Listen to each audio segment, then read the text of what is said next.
नमस्कार साथियों, कैसे हैं आप सब। आशा करता हूं कि आप सब स्वस्थ होंगे, अच्छे होंगे और आप अच्छे से अपनी पढ़ाई को कर रहे होंगे। चलिए आपकी पढ़ाई को और अच्छी कराने, प्रैक्टिस को आगे बढ़ाने में फिर से एक नया प्रैक्टिस सेट लेके आया हूं। देखिए काफ़ी इंपॉर्टेंट प्रैक्टिस सेट है साथियों। चलिए शुरू कर लेते हैं।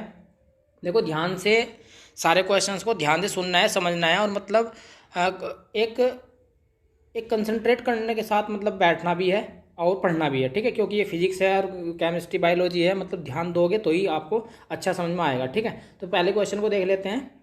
बल का आवेग बराबर होता है। देखो साथियों, पहले तो मैं आपको आवेग के बारे में बताना चाहता हूँ, फिर उसके बाद आप ऑप्शन से क्लियर कर लोगे। देखो जो आपका आवेग होता है, आवेग, ठीक है, वो क्या होता है, बल। और वो बल अगर किसी बहुत छोटे समय के लिए किसी वस्तु पे लगाया जाता है तो वो उसकी दिशा भी बदल देता है और उसमें मतलब परिवर्तन कर देता है, मतलब उसकी दिशा में भी और उसके ऊर्जा में भी, ठीक है। तो वो उसको बोलते हैं आवेग, ठीक है। यानी कि कोई बल अगर किसी वस्तु पर बहुत न्यूनतम समय के लिए लगाया जाए तो वो आवेग कहलाता है, ठीक है। तो यानी कि बल F गुणा समय, डेल्टा टी का मतलब बहुत अल्प समय। जैसे जैसे क्रिकेट की बॉल पे बैट कितने समय के लिए लगता है, यानी कि मेरे हिसाब से 0.1 सेकंड के लिए लगता होगा। टच करता है और उसकी तुरंत दिशा चेंज कर देता है, ठीक है। और उसकी सब कुछ चेंज हो जाता है बल में, ठीक है, मतलब आवेग की कंडीशन में, ठीक है। अब पूछा है कि ये बराबर किसके होता है। देखो थोड़ा समझना, इसमें गणितीय वर्क है, थोड़ा सा ध्यान से समझना। बल होता है आपका m गुणा ए का मतलब होता है वहाँ आपका त्वरण, ठीक है। यानी कि m आपका होता है द्रव्यमान और a आपका होता है त्वरण इंटू डेल्टा एफ टी, ये डेल्टा टी, ठीक है। तो देखो और सोल्व करता हूँ मैं इसको, ध्यान से समझना है। अगर गलत कर दो, देखो फिजिक्स में ऐसे तो है नहीं कि आप रटोगे, ठीक है। ये क्या आया था, ये आया था आपका एक मिनट, m गुणा ए गुणा डेल्टा टी, ये हो गया। और जो हमारा त्वरण होता है वो क्या होता है, m गुणा, यानी कि जो त्वरण होता है वो होता है वेग परिवर्तन की दर, ठीक है। वेग परिवर्तन की दर को त्वरण बोलते हैं, ठीक है। ए बोलते हैं एक्सीलरेशन, ठीक है। तो v अपॉन डेल्टा टी, और डेल्टा टी से डेल्टा टी कैंसिल हो जाएगा तो आपका क्या बचेगा, m इंटू वी। और m इंटू वी क्या होता है, ये होता है आपका संवेग, इंग्लिश में इसको बोलते हैं मोमेंटम, ठीक है। तो ये होता है संवेग, मोमेंटम मास इंटू वेलोसिटी, ठीक है। तो इस प्रकार आपका बी ऑप्शन सही हो जाएगा। देखो यहाँ से देख सकते हैं आप, संवेग परिवर्तन के बराबर होता है आपका आवेग, ठीक है। देखो साथ ही थोड़ा समय लगेगा, हो सकता है 20-25 मिनट लगे, क्योंकि आपको एक्सप्लेनेशन देनी होती है, समझाना होता है, ठीक है। तो आप थोड़ा सा अपने आप को, मतलब ऐसे नहीं कि उठ के चले गए 20-25 मिनट का वीडियो देख के, आपको कंसंट्रेट से पढ़ना पड़ेगा, ठीक है। चलिए नेक्स्ट क्वेश्चन देख लेते हैं। पृथ्वी तल से पलायन वेग का मान कितना होता है। देखो पहले पलायन वेग समझना क्या होता है। पलायन वेग वो होता है अगर आप किसी वस्तु को इतना ज़्यादा वेग से उसे ऊपर की तरफ मतलब फेंक सको, या मतलब किसी और अन्य वस्तु की सहायता से निकाल सको कि वो पूरी जो पृथ्वी का गुरुत्वीय क्षेत्र होता है उसको पार करके निकल जाए, तो उसको बोलते हैं पलायन वेग, ठीक है। एस्केप वेलोसिटी बोलते हैं इसको, एस्केप वेलोसिटी, ठीक है। वी से लिखा जाता है ये, ठीक है। और वो होता है आपका 11.2 किलोमीटर पर सेकंड। यानी कि अगर हमें किसी वस्तु को पृथ्वी से पलायन कराना है तो उसकी स्पीड आपको इतनी देनी पड़ेगी, वो 1 सेकंड में 11.2 किलोमीटर ट्रैवल करे, ठीक है। तो वो वेग क्या कहलाता है, आपका पलायन वेग, ठीक है साथियों। चलिए नेक्स्ट क्वेश्चन देख लेते हैं 78। सूर्य की उष्मा पृथ्वी पर निम्नलिखित में से किस प्रकार के संचार माध्यम से आती है। देखो जो सूर्य की उष्मा है पृथ्वी पर, वो विकिरण के माध्यम से पहुंचती है, ठीक है। विकिरण याद रखना है आपको, ये विकिरण में मतलब माध्यम की आवश्यकता नहीं होती, निर्वात में भी विकिरण होता है, ठीक है। तो यही है आपका विकिरण के द्वारा। चलिए जी नेक्स्ट क्वेश्चन देख लेते हैं अब, ये भी अच्छा क्वेश्चन है। सौर विकिरण की जो दृश्य परिसीमा होती है, सौर विकिरण की दृश्य परिसीमा होती है, देखो ये होता है आपका लगभग 400 से, और ये 7800 तक होता है, मतलब 780 नैनोमीटर में लिखोगे अगर आप, तो ये ऑप्शन आएगा आपका। अगर आप इसका एंगस्ट्रॉम में लिखना चाहें तो ये आपका ऐसे बन जाएगा, 4000 एंगस्ट्रॉम से लेकर लगभग 7800 एंगस्ट्रॉम तक, ठीक है। या नैनोमीटर में भी लिख सकते हैं आप, तो ये आपका बी ऑप्शन इसका सही होगा। चलिए नेक्स्ट क्वेश्चन देख लेते हैं। एनीमोमीटर से मापी जाती है, देखो एनीमोमीटर से वायु की चाल नापी जाती है, ठीक है, कि वायु की चाल कितनी है वो आपका एनीमोमीटर मापता है। और वायु की जो आर्द्रता होती है वो अब होता है आपका हाइग्रोमीटर, आपने सुना होगा, वो आर्द्रता नापता है। तो यहाँ का बी ऑप्शन आपका सही हो जाएगा, ठीक है। चलिए जी नेक्स्ट क्वेश्चन है, बहुत अच्छा क्वेश्चन है ये भी, ऐसा तो क्वेश्चन आपको मिलेंगे बहुत। दूर दृष्टि या दीर्घ दृष्टि दोष को दूर करने के लिए किस लेंस का उपयोग किया जाता है। देखो ये आप भूल ना जाना, दूर दृष्टि दोष और निकट दृष्टि दोष इसमें जरूर आता है। देखो मैं इसका कुछ कोड सा ही बताता हूँ, आप कभी नहीं भूल पाओगे। दूर दृष्टि दोष उत्तल लेंस, दूरदृष्टि दोष में उत्तल लेंस इस्तेमाल किया जाता है और निकट दृष्टि दोष में अवतल लेंस इस्तेमाल किया जाता है। देखो मैं आपको एक याद करने का तरीका बता रहा हूँ। दूर में 2 अक्षर हैं तो इसमें 3 अक्षर है, ठीक है। 2 के लिए 3 अक्षर वाला, और 3 इसमें निकट वाले में 3 है और अवतल में 4 हो जाएंगे। तो ऐसे याद रख लेना, निकट, अवतल, दूर, उत्तल, ठीक है। चलिए जी नेक्स्ट क्वेश्चन देख लेते हैं फिर। न्यूटन के गति नियम के अनुसार बल तुल्य होता है। देखो न्यूटन ने जो गति के नियम दिए, उसने कहा कि यह बराबर आपका m/a होता है। जो उसने द्रव्यमान, m को द्रव्यमान कहा और इसको कहा त्वरण, ठीक है, यानी कि एक्सीलरेशन, इसको इंग्लिश में एक्सीलरेशन बोलते हैं, ठीक है। तो चलिए जी, तो फिर क्या हो जाएगा आपका द्रव्यमान गुणा त्वरण। ये भार नहीं होता, ये भार और द्रव्यमान में अंतर होता है। कक्षा 9 में पढ़ाया जाता है द्रव्यमान और भार में क्या अंतर होता है। भार तो एक प्रकार से बल ही होता है, ठीक है। तो आपका ए ऑप्शन यहाँ पे सही हो जाएगा। चलिए जी नेक्स्ट क्वेश्चन देख लेते हैं, काफ़ी इंपॉर्टेंट है। देखो ये पिछली वीडियो में मैं बता चुका हूँ आपको, इंद्रधनुष निर्मित होता है। देखो इंद्रधनुष में अपवर्तन, परावर्तन और विक्षेपण तीनों घटनाएं होती हैं, ठीक है। इसलिए इसका डी ऑप्शन सही हो जाएगा, ठीक है। इसमें इंद्रधनुष देखो होता क्या है, आपने पढ़ा भी होगा, विबगोर पढ़ा होगा। अगर हम किसी मतलब प्रिज्म से प्रकाश की किरण डालते हैं तो वो अपवर्तित होगी, पहले तो किरण अपवर्तित हो जाएगी, ठीक है। अपवर्तन का मतलब क्या होता है, अपने तल की ओर झुक जाना। उसके बाद वो जब निकलेगी वहाँ तो विक्षेपित हो जाएगी, और विक्षेपित हो गए अपने वी ब ग यो र, यही होता है ना विबग्योर, इसमें बट जाती है, ठीक है। और इनका भी क्रम होता है, ठीक है, तरंगदैर्घ्य के अकॉर्डिंग ये होते हैं। तो आपका इसमें सभी होते हैं इंद्रधनुष जो निर्मित होता है। और इंद्रधनुष का निर्माण किस प्रकार होता है, जो वर्षा की बूंदें होती हैं तो उसमें बूंदें तुम्हें पता है जब लटक रही होती है तो इस प्रकार से बन जाती है, हल्की त्रिभुज जैसी बन जाती हैं, ठीक है। तो वहाँ से जब उस पर कोई प्रकाश की किरण पड़ती है तो वहाँ पे आपका इंद्रधनुष का निर्माण कर देती है। चलिए जी नेक्स्ट क्वेश्चन देख लेते हैं। लाल रंग का उपयोग खतरे के संकेतों के लिए किया जाता है क्योंकि, देखो ये दोनों से जुड़े हैं, समझना इसको। क्योंकि देखो इसमें क्या होगा, यह भय उत्पन्न करता है, ऐसा नहीं है।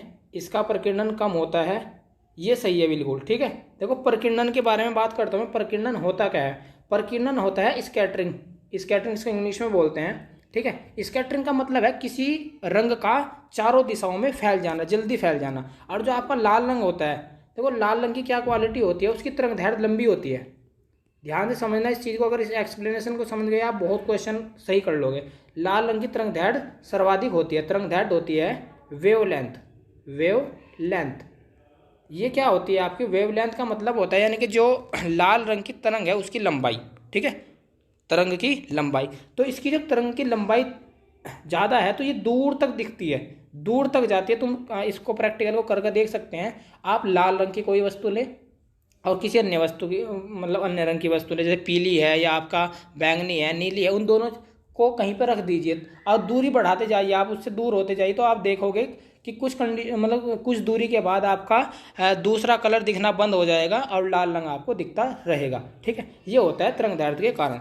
और जिसकी तरंगदैर्घ्य जितनी ज़्यादा होती है, जिस रंग की तरंगदैर्घ्य जितनी ज़्यादा होती है, देखो ध्यान से समझना, जिसकी तरंगदैर्घ्य जितनी ज़्यादा होती है उसका प्रकीर्णन उतना ही कम होता है, ठीक है, उसका प्रकीर्णन उतना ही कम होता है। प्रकीर्णन का मतलब होता है किसी चीज़ का छिन्न भिन्न हो जाना, फैल जाना, ठीक है। चलिए जी, तो इसमें आपका क्या हो जाएगा, इसका प्रकीर्णन कम होता है इसलिए दूर तक दिखाई देता है, ये याद रखना है आपको। चलिए जी नेक्स्ट क्वेश्चन है फिर आपका, देखो ये भी इसी चीज़ से जुड़ा हुआ है लगभग। सूर्यास्त या सूर्योदय के समय सूर्य की किरणें अधिक दूरी तय करते हैं क्योंकि प्रकीर्णन द्वारा लघु तरंगों को हटा दिया जाता है। ये ऑप्शन आपका सही है। देखो क्या होता है, सूर्यास्त और सूर्योदय के समय आपको लाल रंग का दिखाई देता होगा, सूर्य सबको दिखाई देता है लाल रंग का। उसका कारण क्या है, देखो यहाँ समझते हैं। आपने विबग्योर पढ़ा होगा, इसमें क्या है, इस तरफ से आपकी तरंगदैर्घ्य बढ़ रही है, इधर आपकी तरंगदैर्घ्य का बढ़ने का क्रम है, ठीक है। तो जैसे जैसे आपकी तरंगदैर्घ्य बढ़ती है, वो तरंगदैर्घ्य जो तरंगदैर्घ्य ज़्यादा होती है, जिस रंग की तरंगदैर्घ्य, वो उतनी ही दूर तक चमक सकता है, उतनी ही दूर तक चल सकता है। तरंगदैर्घ्य का मतलब है कि किसी तरंग की चलने की लंबाई को मान लीजिए, ठीक है। तो जब सूर्योदय हो रहा होता है तो ये प्रकीर्णन द्वारा सारे कलर खत्म हो जाते हैं, रास्तों में खत्म हो जाते हैं, क्योंकि सूर्योदय के समय और सूर्यास्त के समय अधिक दूरी तय करनी पड़ती है, किरणों को अधिक दूरी तय करनी पड़ती है। इस कारण सिर्फ और सिर्फ आपको लाल रंग की तरंगदैर्घ्य लॉन्ग ट्रैवल कर सकती है, ठीक है। तो ये प्रकीर्णन के कारण ही होता है इसकी घटना का भी। तो इसका कारण क्या है आपका, प्रकीर्णन द्वारा लघु तरंगों को हटा दिया जाता है। जो लघु तरंगें होती हैं छोटी वायलेट कलर की, ये हो जाती है, सब खत्म हो जाती है रास्ते में, प्रकीर्णन के द्वारा खत्म हो जाती हैं, सिर्फ आपका रेड बचता है। ठीक है, इसीलिए रेड को आप मतलब खतरों के लिए भी इस्तेमाल किया जाता है। ठीक है, चलिए जी नेक्स्ट क्वेश्चन देख लेते हैं। फिर देखो ये थोड़ा सा केमिस्ट्री से जुड़ा हुआ है, केमिस्ट्री और बायोलॉजी से भी, तो देखो समझने की कोशिश करना इसको। इसने इसकी फुल फॉर्म पूछी है, PHBV स्थित होता है। देखो ये क्या होता है, इसका सी ऑप्शन सही होगा आपका, पोली बीटा हाइड्रोक्सी ब्यूटरेट को बीटा हाइड्रोक्सी वेलेट। ये एक प्रकार का जैव वो है, जैव बहुलक। अब जैव बहुलक कैसा होता है, देखो बहुलक की बात समझ लेते हैं। जैसा आपने सुना होगा, आप इस्तेमाल करते हैं सब पॉलीथीन, क्या इस्तेमाल करते हैं, पॉलीथीन। तो ये भी एथिलीन गैस का जो बहुलक बनाते हैं, एथिलीन गैस होती है, उसके भी बहुत सारे बहुलक से पॉलीथीन तैयार की जाती है। तो इसी प्रकार ये भी एक प्रकार का जैव बहुलक होता है। ठीक है, इसकी फुल फॉर्म ये है, पोली बीटा हाइड्रोक्सी ब्यूटरेट को बीटा हाइड्रोक्सी वेलेट। ठीक है, सी ऑप्शन इसका सही हो जाएगा। चलिए जी अब नेक्स्ट क्वेश्चन देख लेते हैं। देखो केमिस्ट्री का क्वेश्चन थोड़ा सा टफ लग सकता है आपको, लेकिन ध्यान से समझोगे तो समझ जाओगे इसको। कोशिश करूंगा मैं आपको सही से समझा पाऊँ। चलिए जी देख लेते हैं।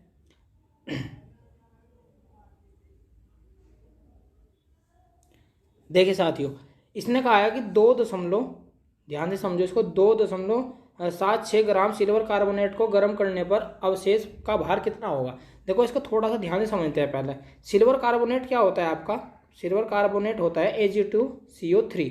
ठीक है, जब आप इसको गर्म करोगे तो ये अवक्षेपित हो जाता है 2Ag प्लस आगे आपका CO2 में CO2 निकल जाएगी, इसकी O2 निकल जाएगी। तो इसने कहा है कि इतने ग्राम सिल्वर कार्बोनेट को गर्म करने पर प्राप्त अवशेष का भार कितना होगा।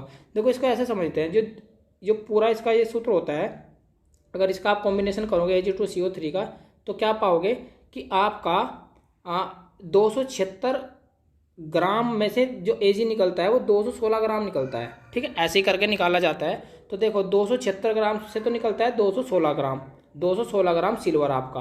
ठीक है, सिल्वर का अवशेष पूछा है ना, क्योंकि ये O2 और जो अदर गैस बनेगी वो तो निकल जाएंगी, सिर्फ आपका Ag बचेगा, यानी कि सिल्वर बचेगा। ठीक है, तो 276 ग्राम में से तो निकलता है 216, और 2.76 ग्राम से कितना निकलेगा, अभी देखो आराम से हम समझते हैं इसको। 276 ग्राम से तो निकलता है आपका जो सिल्वर निकलता है वो 216 ग्राम निकलता है। ठीक है, तो आपका 2.6 से कितना निकलेगा, देखो ये ऐसा हो जाएगा, 2.16 गुना 276 इसके डिवाइड में आ जाएगा और गुना हो जाएगी आपकी 276 से, ये वाली करके। तो क्या होगा, डेसिमल को हटाएंगे तो बट्टे में 2 जीरो लगेगा और ये पूरा कैंसिल हो जाएगा, और ये बट्टे में इसके 2 जीरो आया ना, तो ये आपका हो जाएगा 2.16, यानी कि इसका बी ऑप्शन सही हो जाएगा। देखो एक न्यूमेरिकल का सवाल था, इसलिए थोड़ा सा आपको टफ लगा होगा, तो इसलिए इसमें आपका बी ऑप्शन सही हो जाएगा, 2.16 बन जाएगा ये। ठीक है, इतने ग्राम आपका सिल्वर बचेगा ये। ठीक है, कार्बोनेट से, क्योंकि और बाकी गैसें तो आपकी उड़ जाएंगी। चलिए जी नेक्स्ट क्वेश्चन देख लेते हैं। नेक्स्ट क्वेश्चन काफ़ी अच्छा है, ये भी ध्यान से समझो इसको। ऐसा क्वेश्चन अक्सर आ जाता है, नींबू व ग्रेप फ्रूट में मुख्यतः कौन सा अम्ल होता है। देखो जो नींबू में आपका अम्ल होता है वो साइट्रिक एसिड होता है। ठीक है, याद रखना है आपका, साइट्रिक एसिड होता है नींबू में, और टार्टरेटिक एसिड होता है आपका इमली में। ठीक है, सारे खट्टे हैं। और आपका जो लैक्टिक होता है वो दूध में होता है। ठीक है, समझ में आ गई होगी ना बात, ये साइट्रिक एसिड आपका नींबू में होता है। चलिए नेक्स्ट क्वेश्चन देख लेते हैं, वनस्पति घी निर्माण में कौन सी गैस प्रयुक्त होती है। देखो जो वनस्पति घी बनाया जाता है उसमें उसको बोलते हैं, उसको हाइड्रोजन की उपस्थिति में जलाया जाता है, गर्म किया जाता है, उसको बोलते हैं हाइड्रोजनीकरण।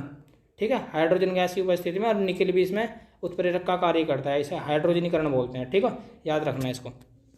चलिए साथियों नेक्स्ट क्वेश्चन है, काफ़ी अच्छा क्वेश्चन है ये भी आपका, ओजोन। देखो ओजोन के बारे में सवाल है, ओजोन O3, इसके विषय में बताना कि क्या आपका सही है। एक मिनट, ये देखिए अब सही से, ओजोन O3 के बारे में बताने कौन सा विकल्प सही है। ऑक्सीजन का एक अपर रूप है, जो बिल्कुल सही बात है, ऑक्सीजन का एक अपर रूप है आपका ओजोन। इतनी क्रियाशील होती है कि समुद्र तल की ऊंचाई पर लंबे समय तक वातावरण में रहती है, बिल्कुल ये भी ऑप्शन आपका सही है, ये लंबे समय तक रहती है। ठीक है, और लगभग 20 किलोमीटर की ऊंचाई पर सूर्य के प्रकाश की उपस्थिति वायुमंडलीय ऑक्सीजन से बनती है, ये भी सही है। देखो इसका ऑप्शन डी सही है। ठीक है, क्योंकि ये ऑक्सीजन से बनती है, इसका ये अपर रूप है, क्रियाशील बहुत होती है ओजोन, और ये ओजोन जो होती है 20 किलोमीटर ऊपर, यहाँ जिनके हमसे प्रकाश की जो उपस्थिति होती है उसके कारण भी रक्षा भी करती है और ऑक्सीजन से बन जाती है। ठीक है, चलिए जी नेक्स्ट क्वेश्चन देख लेते हैं। आपका नेक्स्ट क्वेश्चन है, केमिस्ट्री से लिया गया है, अयस्क से लिया गया क्वेश्चन। कार्नेलाइट किसका अयस्क है, ये पूछा है कि कार्नेलाइट किसका अयस्क है। देखो जो कार्नेलाइट है, मैं उसका अगर आपको सूत्र लिख दूं तो आप क्लियरली समझ जाओगे। ये मैग्नीशियम का है और जो इसका सूत्र होता है वो होता है KMg। Mg का मतलब क्या होता है, मैग्नीशियम, Cl3 और 6H2O। ठीक है, ये इसका सूत्र होता है कार्नेलाइट का और ये मैग्नीशियम का अयस्क होता है। ठीक है, पोटेशियम मैग्नीशियम क्लोराइड और इसमें 6 अणु आपके पानी के होते हैं। ठीक है, चलिए जी नेक्स्ट देख लेते हैं फिर। संचयक बैटरी में कौन सी धातु इस्तेमाल की जाती है। संचयक बैटरी में आपकी सीसा इस्तेमाल करा जाता है। ठीक है, जिसको PB बोलते हैं, लेड। ठीक है, वो इस्तेमाल किया जाता है आपका संचयक बैटरियों में। चलिए जी नेक्स्ट क्वेश्चन है फिर, बहुत अच्छा क्वेश्चन है, अभी ध्यान से समझना इसको। किस पदार्थ के ऊपर से वाष्प के गुजरने पर पदार्थ अपरिवर्तित रहता है। देखो वाष्प का गुजरने का मतलब क्या है, यानी कि हम इन जितने भी आपकी धातुएं दिए हैं इनसे अगर हम क्रिया करवाएं, किसकी, भाप की, यानी कि गर्म जल की। इसका मतलब क्या है, गर्म जल की अगर क्रिया करवाएं तो किससे, मतलब किससे क्रिया हो जाती है। देखो एल्युमिनियम, तांबा, कार्बन ये गर्म जल से क्रिया कर लेते हैं। ठीक है, और चांदी और सोना ये दोनों इनसे क्रिया नहीं करते। हकीकत में अगर मैं तुम्हें पूरा बताऊं, देखो समझना जैसे हमारी धातुएं शुरू होती हैं, जैसा आपका सोडियम Na, फिर मैग्नीशियम, फिर एल्युमिनियम। ठीक है, तो ये जैसे जैसे इसका क्रम बढ़ता जाता है तो क्या होता है, ये जो आप ये इतनी क्रियाशील धातु होती है, सोडियम, मैग्नीशियम और आपका एल्युमिनियम, ये इतनी क्रियाशील धातु होती है कि ये ठंडे जल से क्रिया कर लेती हैं, कैसे, ठंडा जल। लेकिन जैसे जैसे इनकी मतलब आगे की तरफ बढ़ती जाती है धातुएं वगैरह से, आपका तांबा है, कार्बन है, ये क्या करते हैं, ये गर्म जल से क्रिया करती हैं, गर्म जल। और आगे की जो धातुएं और ज़्यादा, चांदी है, सोना है, प्लेटिनम है। ठीक है, जैसा आपका Ag है, Au है और प्लेटिनम है, ये क्या है, ये बहुत ज़्यादा गर्म जल से भी क्रिया नहीं करती, यानी कि इनकी निष्क्रियता जान के ये निष्क्रिय होती चली जाती है, निष्क्रिय होती चली जाती है जैसे जैसे इनकी मतलब इनका परमाणु भार बढ़ता चला जाता है। समझ गए होंगे ना साथियों। तो इसमें क्या होगा, इस क्वेश्चन में पूछा गया कि वाष्प से गुजरने परिवर्तन नहीं रहता है, तो वो चांदी है, यानी कि चांदी गर्म जल से क्रिया नहीं करती है। ठीक है, चलिए जी नेक्स्ट क्वेश्चन आपका, विरंजक चूर्ण किसका ऑक्सीक्लोराइड है। विरंजक चूर्ण किसका ऑक्सीक्लोराइड है। देखो मैं तुम्हें बताना चाहता हूँ, विरंजक चूर्ण की फॉर्मूला देख लीजिए पहला आप। इसका बोलते हैं बुझा हुआ चूना, सॉरी बिना बुझा हुआ चूना, कैल्शियम ऑक्सीक्लोराइड। ठीक है, तुम किसका दिखाई दे रहा है अब क्लियरली आप बता सकते हैं।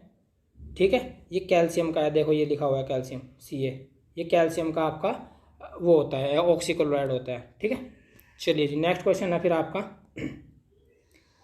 ये है आपका वह पदार्थ जो सामान्यतः खाद्य संरक्षण में इस्तेमाल प्रयुक्त होता है, मतलब इस्तेमाल किया जाता है, वो होता है साथियों आपका जो खाद्य संरक्षण में प्रयुक्त होता है वो होता है आपका बेंजोइक एसिड। ठीक है, जैसे फलों को पकाने के लिए यानी कि फलों को संरक्षित रखने के लिए एथिलीन इस्तेमाल की जाती है, ऐसे ही जो खाद्य आपका संरक्षण होता है ऐसे ही इसी प्रकार बेंजोइक एसिड इस्तेमाल किया जाता है।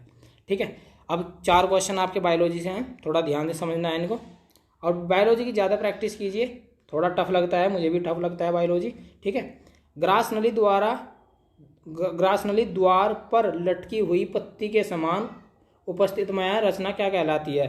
देखो जो ग्रास नली होती है हमारी, ग्रास नली यानी कि जो हरनाल अंदर होती है मतलब, ठीक है, उसमें जो रचना कहलाती है वो ये होती है घाटी ढाढ़ापन। ठीक है, घाटी ढापन ये कहलाती है। ठीक है, चलिए जी ज़्यादा कोई इसके बारे में बात नहीं करते, मुझे मालूम भी नहीं है। चलिए नेक्स्ट देख लेते हैं फिर, निम्नलिखित में से कौन सी रुधिर कणिकाएं शरीर में आए हुए हानिकारक जीवाणुओं को नष्ट करते हैं। देखो ये मुझे क्लियरली पता है, आपको भी पता होगा, जो WBC होती हैं, ठीक है, WBC होती हैं, ये हमारे शरीर को जीवाणुओं से रक्षा करती है, यानी कि जैसे ही कोई जीवाणु हमारे अंदर आता है तो WBC तुरंत उन पर हमला करके उनको मार देती हैं। ठीक है, हिंदी में बोलते हैं इनको श्वेत रुधिर कणिकाएं, तो ये आपका A ऑप्शन सही हो जाएगा, यानी कि हमारा जो तंत्रिका तंत्र होता है उसको सही रखती हैं। ठीक है, चलिए नेक्स्ट देख लेते हैं फिर, पादपों में वायु प्रदूषण कम करने वाली प्रक्रिया है।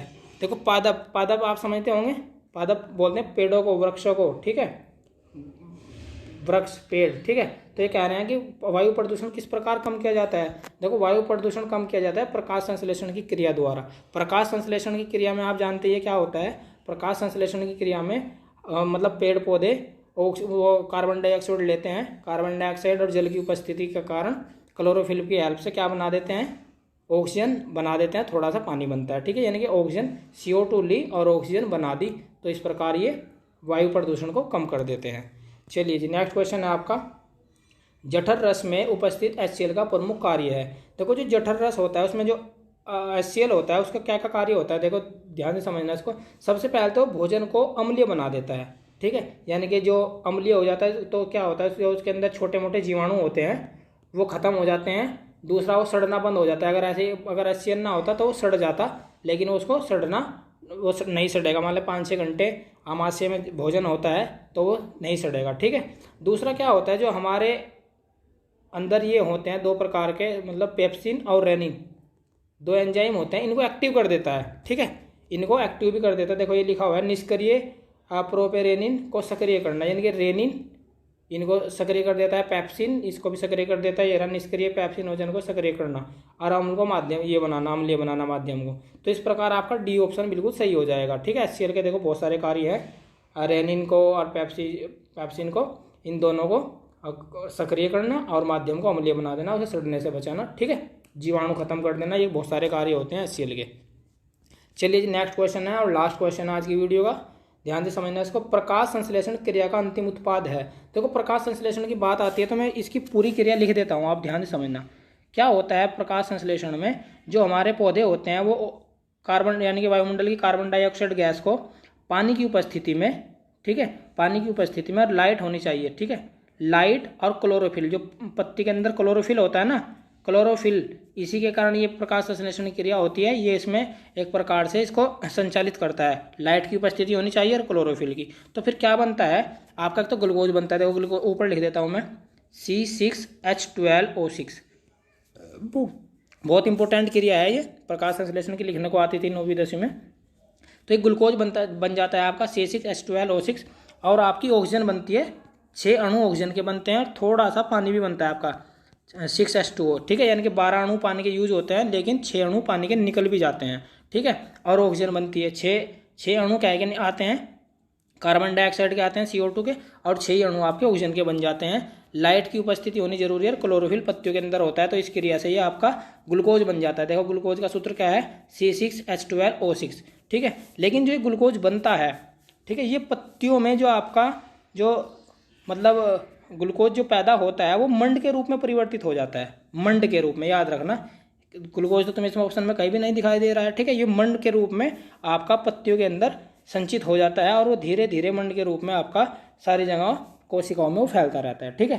तो इसका ऑप्शन क्या है आपका, मंड। अंतिम उत्पाद क्या बनता है, मंड। हालांकि ग्लूकोज बनता है, लेकिन जो वो संचित होता है वो मंड के रूप में संचित हो जाता है, ठीक है साथियों।